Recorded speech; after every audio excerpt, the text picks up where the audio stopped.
Okay, Bismillahir Rahmanir Rahim.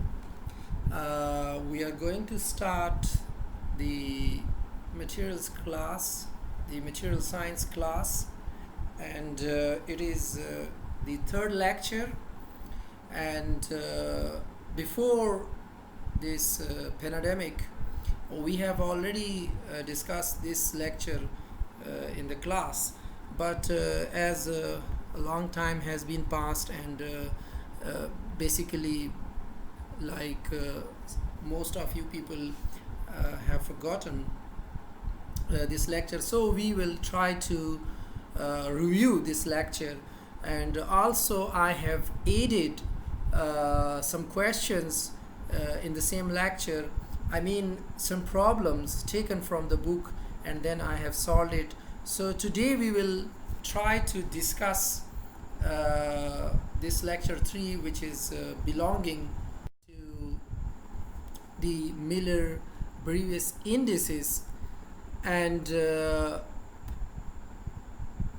so we will actually discuss about the hexagonal unit cell, that how the Miller-Brewis indices is being determined for a plane within a hexagonal unit cell. We have actually, for hexagonal system, that we have 4 index system. Just like for the cubic crystal structure, we have 3 axis system. So here we will have the 4 axis system. Like we will convert the 3 axis system to the 4 axis system, and then we will designate the HKIL values. So remember that in this hexagonal unit cell we have basically the basal plane and the one plane, that is the C axis or Z axis, which is perpendicular to the hexagonal prism as shown in the figure. Like we have A1 axis, A2 axis, A3 axis, and the Z axis. Remember that these 3 axes, A1, A2, A3, they are at each other, like they are at 120-degree angle with each other. But the Z axis is perpendicular to all these axes, A1, A2, A3, in that plane. So we have HKL values for the 3 axis system, and for the 4 axis system we have HKIL. In some books, like HKL is converted into HKIL, just like I is equal to minus H plus K. So if you have HK values, then you can easily convert it to the 4th one, that is I, and that is equal to minus H plus K. Suppose you have value H is equal to 1, K is equal to 1, and L is equal to 0. Then you can determine I is equal to minus H plus K. Like here it has been determined, that is I is equal to minus 2. But in some books the method is a little different, that is a little lengthy, and they have a method just like here. I may show H prime, K prime, L prime, and then it is being converted to 4 axis system HKIL. And like here 3 index is converted into 4 index. So here we just take a start from this direction, that is like here we have Miller indexes. Like we will show first the Miller-Brewis direction, and then the Brewis for the plane. So the first one here you may see, that is the direction A, or a vector A, and we will try to show its Miller-Brewis indices for direction. But first you should keep in mind that here you have h value, which is having the formula 1 by 3 2h prime minus k prime, k value 1 by 3 2k prime minus h prime, I is equal to minus h plus k, it is the same as old, and L prime is equal to L. So suppose the coordinate value in figure for the vector A along A1 is 1, A2 is 1, and coordinate value along Z is 0. For the direction of vector A, we have h prime is equal to 1, k prime is equal to 1, L prime is equal to 0. And then we have according to the formula h is equal to 1 by 3 2 into 1 minus 1, so we get h is equal to 1 by 3, k is equal to 1 by 3, and I is equal to minus 2 by 3, and L prime is equal to L, it is the same, it is 0. Why it is 0? Because you know that along z-axis there is no projection, or the vector is not going along the z-axis, it is just lying along the plane that is A1, A2 and A3. Now the 3-axis system is converted into 4-axis system, and we have h is equal to 1 by 3, k is equal to 1 by 3, I is equal to minus 2 by 3, L prime or L is equal to 0. So if we have fractions, we have to multiply the coordinate values and with some integer to make it simplify. So after simplification, we will get the direction for the A vector is 1 1 2 bar 0. Similarly, we have direction B, and for the direction B we have the projection on A1, that is h prime is equal to 1, k prime is equal to minus 1, and L prime is equal to 0. And after the conversion formula, or using the formula, it is being converted to h is equal to 1 according to this formula, and k is equal to minus 1, and I is equal to minus h plus k, and that is equal to 0.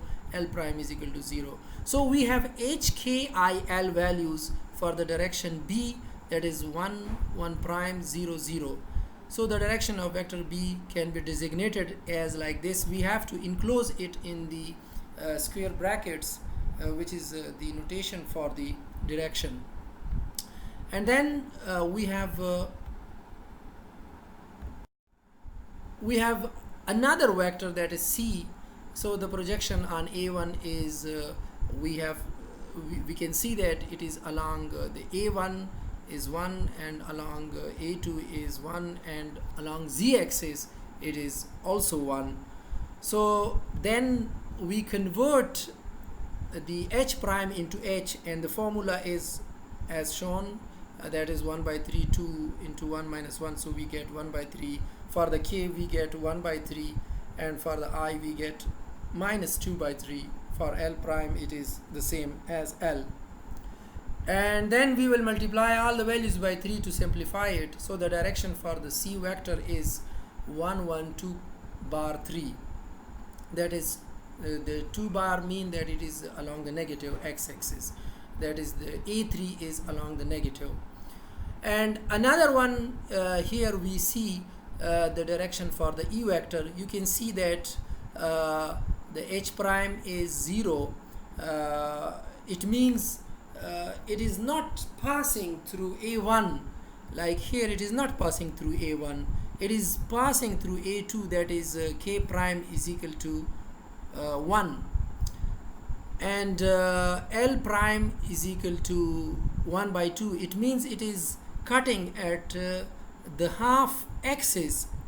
So h prime, k prime, L prime, we have the values 0 to 1, and then after when we convert it into h, we get minus 2 by 3, we get 4 by 3, and we get the L is equal to 1, and I is equal to minus h plus k using the formula, so we get minus 2 by 3. And again simplifying, so we will get 2 bar 4, 2 bar 3. This is the direction for the E vector. And then we have another slide, and in this slide we have the next one is we have to determine the Miller indices for the planes.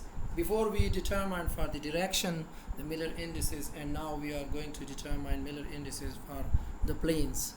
So looking this plane which is already drawn, we have to determine its intercepts, and then we have to take the reciprocals, and then we have to reduce it. So if we look to this figure, the plane is touching A1, the plane is touching A3 but on the negative axis, that is minus A3, and it is not touching the A2. This is A2, but it is not touching A2. So also we have this plane is along the height, that is along the z-axis. So we have A1 is equal to 1, and A2 is infinity, that is it's not passing through it, so it means it will touch it, the infinite space or infinite place, which is not possible. So we may just say that its intercept is infinite. And A3 minus 1, C is 1.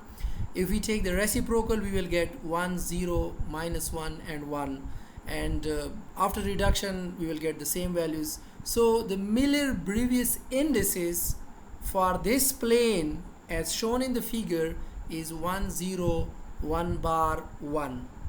Remember that we will enclose it in the parentheses, that is in the small brackets, and the direction was like the direction vector was enclosed in the square brackets.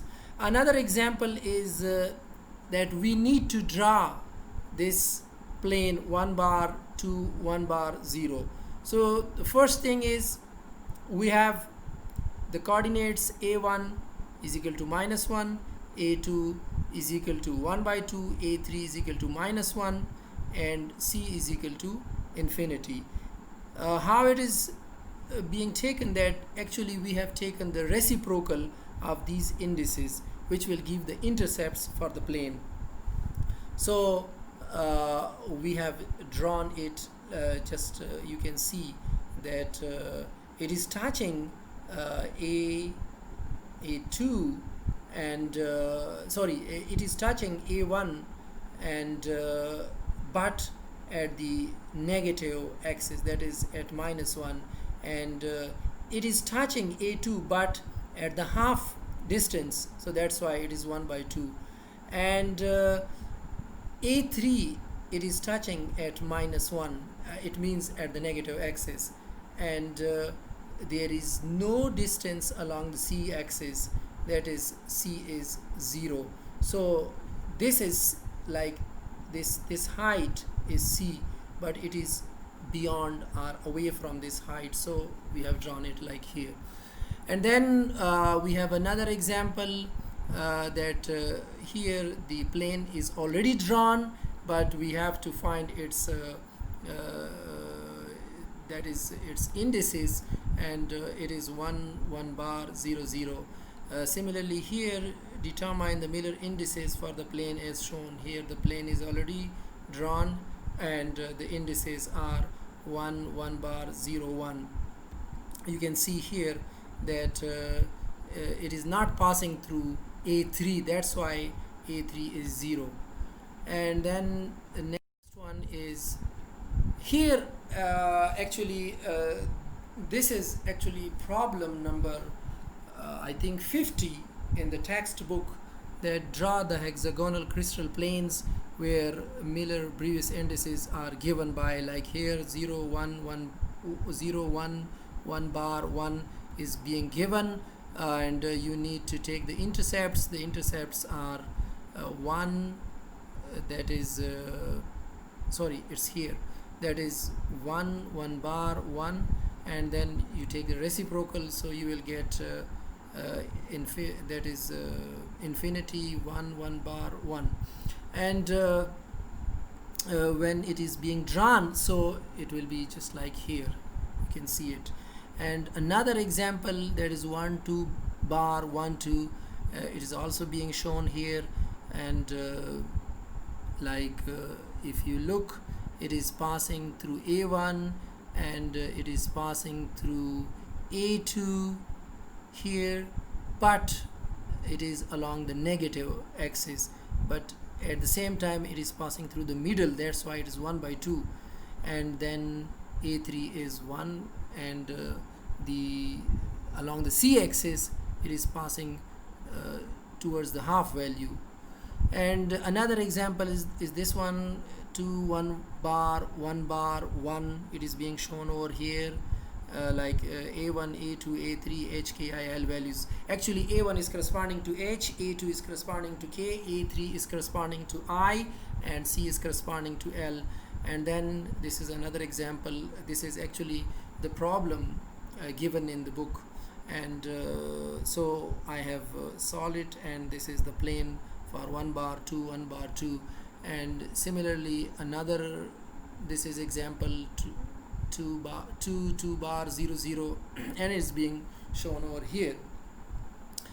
And then we have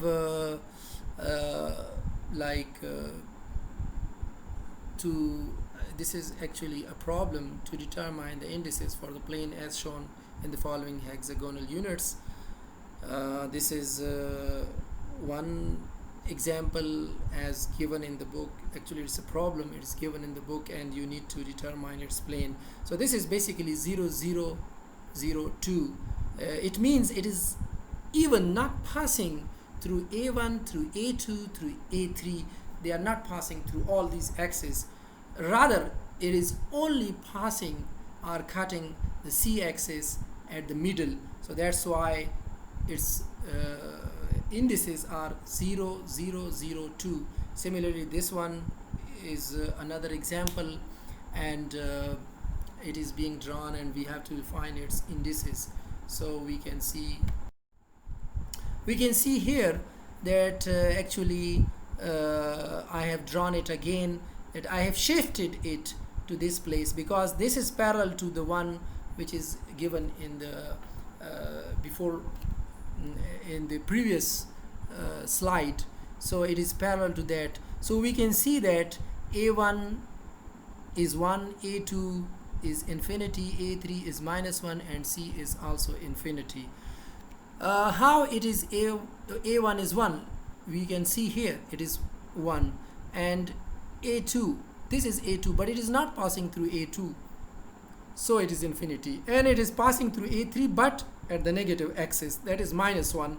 And also it is not passing, it has height, but the C axis is actually in the middle, which is perpendicular to all the three axes, A1 A2 A3, and it is not passing through that. That's why it is infinity. So we have the HKIL values 1 0 1 bar 0.